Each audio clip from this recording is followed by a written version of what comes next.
नमस्कार। आप सुन रहे हैं द बॉलीवुड रेडियो और मैं हूं आपके साथ आकाश। दोस्तों, आज के इस पॉडकास्ट में किस्सा राजेश खन्ना का है और डाउनफॉल की बात करेंगे। आज 80 के दशक से राजेश खन्ना का डाउनफॉल शुरू हो गया था। उनकी फिल्में लगातार पिटने लगी थीं और इसकी सबसे बड़ी वजह थे अमिताभ बच्चन, जिनकी एंग्री यंग मैन की छवि काका पर भारी पड़ गई। अमिताभ को पछाड़ने के लिए राजेश खन्ना ने कुछ एक्शन फिल्में भी की, लेकिन दर्शकों ने उन्हें इसमें नकार दिया, क्योंकि एक्शन फिल्मों के लिए उनके पास अमिताभ बच्चन पहले से ही मौजूद थे। और अमिताभ को पछाड़ने की इस कोशिश में राजेश खन्ना ने कई फिल्में तो की, लेकिन वो फिल्में चली नहीं। और धीरे धीरे फिर वो अपने उसी रोमांस वाले जो उनका बैकग्राउंड था, या यूं कहिए कि जो उनकी पिच थी, उस पर वो वापस आने लगे। लेकिन दर्शकों ने उन्हें एक्शन फिल्मों में तो नकार दिया था, लेकिन इसमें उनकी फिल्में औसत रूप से चल रही थीं। हालांकि उनका जादू पहले जैसा नहीं था। और राजेश खन्ना ने एक इंटरव्यू में बताया भी था कि उन्होंने ऋषिकेश मुखर्जी से कहा था कि उनका दौर अब बीत चुका है।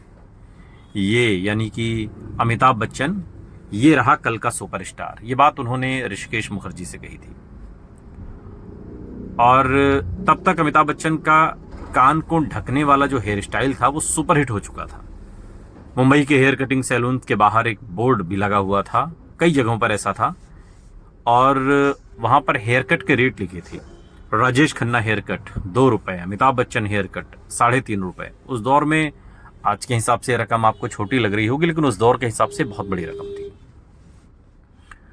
राजेश खन्ना की जिंदगी में एक दौर ऐसा भी आया जब उन्होंने खुद को 14 महीनों तक घर में कैद कर लिया। उन्हें सिगरेट और शराब की लत लग चुकी थी। उनकी पत्नी डिंपल चाहती थी कि वो उनसे बात करें, लेकिन वो कुछ नहीं बोलते थे। लगातार सिगरेट पीते रहते थे और बस इतना पूछते थे कि बच्चों ने आज क्या किया। दरअसल शादी के कुछ सालों बाद ही राजेश खन्ना और डिंपल के रिश्तों में दरार आ गई थी। डिंपल अपनी दोनों बेटियों ट्विंकल खन्ना और रिंकी को लेकर घर छोड़कर चली गई थी। हालांकि उन्होंने कभी तलाक नहीं लिया। राजेश खन्ना इतने नेचुरल एक्टर थे कि उन्होंने फिल्मों में रोने के लिए कभी ग्लिसरीन का सहारा नहीं लिया। उन पर एक किताब लिखी गई, राजेश खन्ना एक तन्हा सितारा, और इस किताब के मुताबिक 1999 में आई फिल्म आ अब लौट चलें का एक किस्सा है, जिसमें काका को एक सीन में रोना था, भावुक होना था। और बुजुर्ग हो चले राजेश खन्ना ने पूछा, कितने आंसू चाहिए? और फिर उन्होंने हंसते हुए अपना सिर पीछे घुमाया और आंखों में आंसू भरकर वो सामने आ गया और कहा कि इंसान को आंसू उधार लेने की क्या जरूरत है, गम दुनिया में इतने हैं कि झोली भी कम पड़ जाए। इसी फिल्म से जुड़ा एक और किस्सा है, और फिल्म के डायरेक्टर ऋषि कपूर ने इस फिल्म को बनाया था, हम सभी जानते हैं। और ये फिल्म हालांकि चली नहीं, ये बात भी सही है। और एक सीन में उन्होंने राजेश खन्ना से अपना हाथ न हिलाने के लिए कहा, और कुछ टेक के बाद राजेश खन्ना का हाथ हिल जाता था आदतन। इससे ऋषि कपूर को गुस्सा आ गया और उन्होंने काका को सबके सामने डांट दिया। काका ने उन्हें तब तो कुछ नहीं कहा और अपना सीन पूरा करके चुपचाप एक कोने में बैठ गए। बाद में राजेश खन्ना ने सिर्फ इतना कहा था कि राज कपूर साहब मुझसे कहते थे, काका तेरे हाथ में जादू है, इसे एक्टिंग में कभी रोकने मत देना। और देखो आज उन्हीं का बेटा मुझे अपने हाथों को रोकने के लिए कह रहा है। निधन से पहले राजेश खन्ना ने एक एड शूट भी किया था, जिसके जरिए उन्होंने अपने फैंस का शुक्रिया अदा किया था, और इस एड को डायरेक्ट किया था आर बाल्की ने। एक इंटरव्यू में आर बाल्की बताते हैं कि इस एड की शूटिंग से पहले राजेश खन्ना हॉस्पिटल में भर्ती थे और उन्हें एयर एम्बुलेंस के जरिए सेट पर लाया गया था। बाल्की ने कहा था कि हमने काका को इस एड में इस थॉट के साथ कास्ट किया था, क्योंकि मुझे नहीं लगता कि उनसे ज्यादा किसी के भी फैंस होंगे, और उनसे ज्यादा किसी ने अपने फैंस गंवाए भी होंगे। मैं राजेश खन्ना से सबसे पहली बार उनके बंगले आशीर्वाद पर मिला था।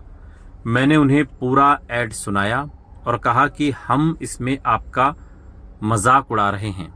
उन्होंने जवाब दिया, बाल्की तुम्हें लगता है कि मेरे पास इतना सेंस ऑफ ह्यूमर नहीं होता तो क्या मैं इतना बड़ा सुपरस्टार होता?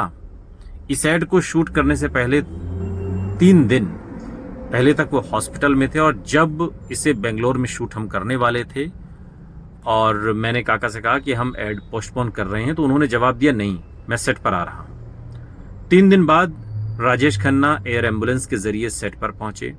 उन्होंने कहा कि वो रिहर्सल करना चाहते हैं।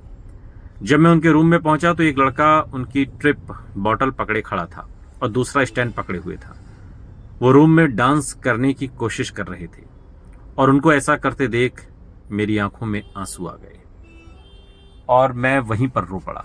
आर बाल्की एक इंटरव्यू में उन दिनों को याद करते हुए कहते हैं, शूट वाले दिन सेट पर उनके साथ कुछ लोग थे जो उन्हें असिस्ट कर रहे थे, पर जैसे ही कैमरा फेस करने का वक्त आया तो उन्हें अपनी ड्रिप हटाई उन्होंने और बोले, कम ऑन एक्शन।